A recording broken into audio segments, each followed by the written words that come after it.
Breaking news into SportsCenter. Adrian Wojnarowski reporting that Draymond Green and the Warriors have agreed to a $100 million extension.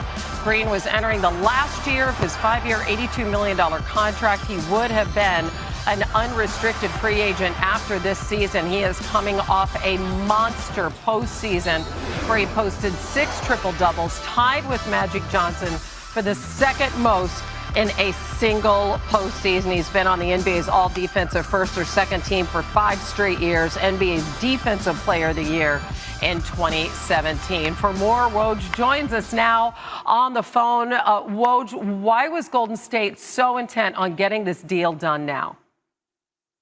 Well, you just described it, Hannah, the impact that Draymond Green has had on winning with this organization, 3 championships, 5 straight trips to the finals, and really the heart and soul of this organization, homegrown, a second-round pick who became an all-star, a defensive player of the year. But now for Golden State, they've got their core 4 players of Draymond Green, Steph Curry, Klay Thompson, and D'Angelo Russell locked up long-term. They've got certainty with them. And for Draymond Green, 4 years, $100 million on the extension. His total deal now is 5 years, $118 million, and he's never wanted to play anywhere else. He has been a part, of building and maintaining that dynasty. And for Golden State, for Draymond Green, this was a partnership that was easy to go forward with, especially with Golden State putting the full max out on the table for him. Can you put this in context of the franchise's move to the Chase Center in San Francisco, and also the level of competition there in the West being amped up with what the Lakers and the Clippers have both done? No question, Hannah. Moving into the new building downtown, it was important for Joe Lacob and Bob Myers. They weren't looking to take a step back with the departure of Kevin Durant. And the competitive nature of Draymond Green, Steph Curry, Klay Thompson, to want to go out and prove to people that they will still be among the elite in the NBA, that they won a championship before Kevin Durant got there, and they're determined to try to continue to compete for titles without him, but to keep him locked up, to not have to go into free agency, I think for both sides made all the sense in the world. And, it just, I think for Draymond Green, just a kind of reaffirmation that he's one of the most unique players in the league, and rewarded with 4 years, $100 million on an extension.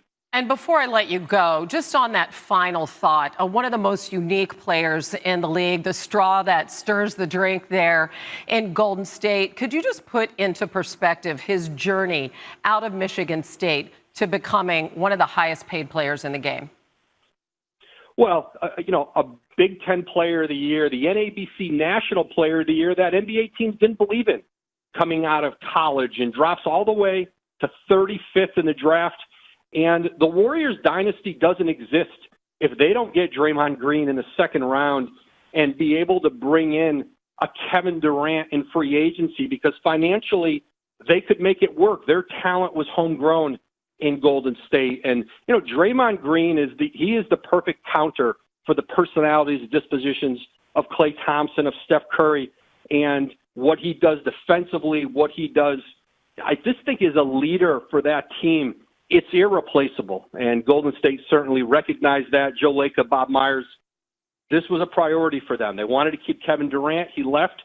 But Draymond Green, to keep him in place, to go forward into the future and to try to rebuild this championship team, they couldn't imagine doing it without Green. They don't get to 5 straight NBA Finals and win 3 titles without Draymond Green. Woj, as always, we appreciate it. Never rest for you, my friend. There is always news in the NBA. Thanks. Good work, guys. Up next, with the Pro Football Hall of Fame class at to be enshrined tonight, why this group says they can't believe they're joining their idols in immortality. Plus, Colby Covington is quite possibly the most controversial fighter in the UFC. How he transformed himself from unknown to clamoring for a title shot. News into SportsCenter this morning are Adrian Wojnarowski reporting that Draymond Green and the Warriors have agreed to a $100 million extension. Green was entering the last year of his 5-year, $82 million deal. He would have been an unrestricted free agent after this season. For more on the deal and how it went down, here's Woj. The impact that Draymond Green has had on winning with this organization, 3 championships, 5 straight trips to the finals, and really the heart and soul of this organization, homegrown, a second-round pick who became an all-star, a defensive player of the year. But now for Golden State, they've got their core 4 players of Draymond Green, Steph Curry, Klay Thompson, and D'Angelo Russell locked up long-term. They've got certainty with them. And for Draymond Green, 4 years, $100 million on the extension. His total deal now is 5 years, $118 million. And he's never wanted to play anywhere else. He has been a part, of building and maintaining that dynasty. And for Golden State, for Draymond Green, this was a partnership that was easy to go forward with, especially with Golden State putting the full max out on the table for him. He's coming off that huge season, 6 triple-doubles, right? And his performance, stepping up big time in the playoffs. Almost doubled his points per game, grabbed 3 more rebounds as the Warriors made it to the NBA Finals. So money, 23 Green, getting his money. More on that coming up. All right, Hannah. Breaking news into SportsCenter with free agency looming next summer. 3-time NBA champ and all-star forward Draymond Green agreeing to a 4-year, $100 million max contract with the Warriors. The deal starts with the 2021 season, bringing the total length and value of his deal to 5 years, $118 million. He could have entered the final year of his contract, but both the team and Green have long insisted they imagined a long-term future together. And this part of a very busy offseason for Golden State. But the good news is they have locked up Thompson. They've locked up Draymond. They acquired D'Angelo Russell in that sign and trade resulting from KD's departure to Brooklyn. Also traded, of course, Andre Iguodala. Hannah, you have all around the place. Sal Paolantonio, Louis Riddick with Eli, Giants Kev. Sal, good morning. Hey, fellas. Yes, we got Eli here. Eli Manning, starting quarterback of the New York Giants. 16 years, longest-serving New York Giant, and then 95 seasons of this historic franchise. Louis Riddick is here. Eli, what did you do to prepare with a young quarterback, Daniel Jones, nipping at your heels? How did you prepare for this training camp? Yeah, you always prepare hard, and I think that's always been my mindset is treat the off season as an opportunity to get stronger. As you get older, I think you do have to work harder, and you have to do just keep your being able to bend, keep your legs strong. I've never been known as a runner, but you still got to do a lot of footworks, drills, is to keep those fast twitch muscles, somewhat fast as they can be at this age. And so you do all that during the off season. So when you come in here, a lot of arm care. So really for training camp, when you have 9 practices in 10 days, your arm can hang, your legs stay strong, where you can still make all the throws. Eli, being now that you're in the second year of this offense, obviously there's a lot more comfort for you. And when you have a wide receiver core that's kind of in a state of transition right now, do you find yourself able to, now that you're more comfortable in this offense, kind of help them out and kind of really dig into the nuance of the offense and have that be a factor as far as raising your performance as well in 2019? Yeah, definitely. I think we're so much farther along than we were last year, just on knowing what plays that we like to run, what has worked for us, what certain players can do well, where to put them in certain positions. And it's not just my comfort level; it's the offensive line number of guys, having those guys back. It's Evan Ingram and Sterling Shepard. Golden Tate's a guy; he's a vet, and it's a new offense for him, but he's run all these plays before. It's just hey, what do you call it? And so, but even guys like Benny Fowler and Cody Latimer, these guys were here last year, so they're guys who they know it, and we're so more advanced. We've been so much sharper this time during training camp than last year, and we're going to be better off going into the season. And what's the dynamic like, Eli? You and I have talked about this, but as things have progressed in training camp, what's the dynamic like with Daniel Jones as a 6th overall pick, a guy that everybody expects to be your heir apparent? It's been good. I mean, I don't think there's any difference between this year and other years when you draft a quarterback. Even last year, from the outside, there certainly is. I know, but when you draft for me, whether you draft a guy, we've drafted guys, quarterbacks in the 2nd round before. We drafted them in the 4th round. We've had young quarterbacks in here.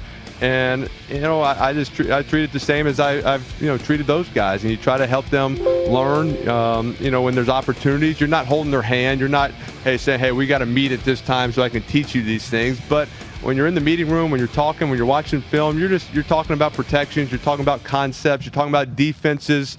In the NFL you play different defenses than in college. There's more overload blitzes and trap defenses. You're just kind of explaining some of the rules to them, and I think if I can explain it, that means I know it, and it's fun. It's fun teaching.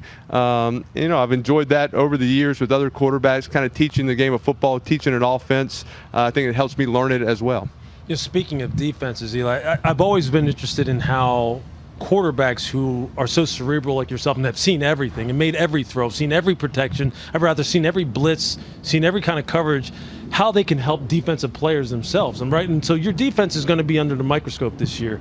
And when you look at some of your corners in your secondary, again, an area that's going to be scrutinized heavily, do those guys come to you very much and say, hey, Eli, what did you see on this play? How can we be better? Can you help that side of the ball too? Yeah, definitely. I think this is an opportunity to do that. And it's more, you see it more with the vets, guys, Antoine Bethea, those guys coming, hey, what are you seeing? What about our disguises? What gets you? You don't always tell all the secrets, but I can say, hey, I knew you were faking just by your demeanor, or like, hey, it's hard when y'all, rock and roll at the snap, different things where you can guys give them a heads up, and you see it. You kind of see the next day, they've done some things where I've said, hey, this could give us a problem. All of a sudden, surprisingly, it shows up. So, but I think you try to help those guys, and just, so they know kind of what is the quarterback looking at, what are you looking at, what helps. So I think you always try to help the defense, and you're not to give away every secret, every tip of what you're doing, but what you're seeing from them that let us know, hey, I think you're blitzing, or I think you're faking, or you're bailing. Eli, Phil Simms was out here. He said he could see some zip on your football, that your lower body strength, your core was there. But you also worked in the offseason with Al Leiter, former Yankees and Mets pitcher. Tell us about how that process took place and how it helped your arm strength. Yeah, I didn't work exactly with Al. Al recommended a strength coach who his son had worked with and was in the baseball world, and so Mickey Bruckner was his name. Worked with him in the off season just on.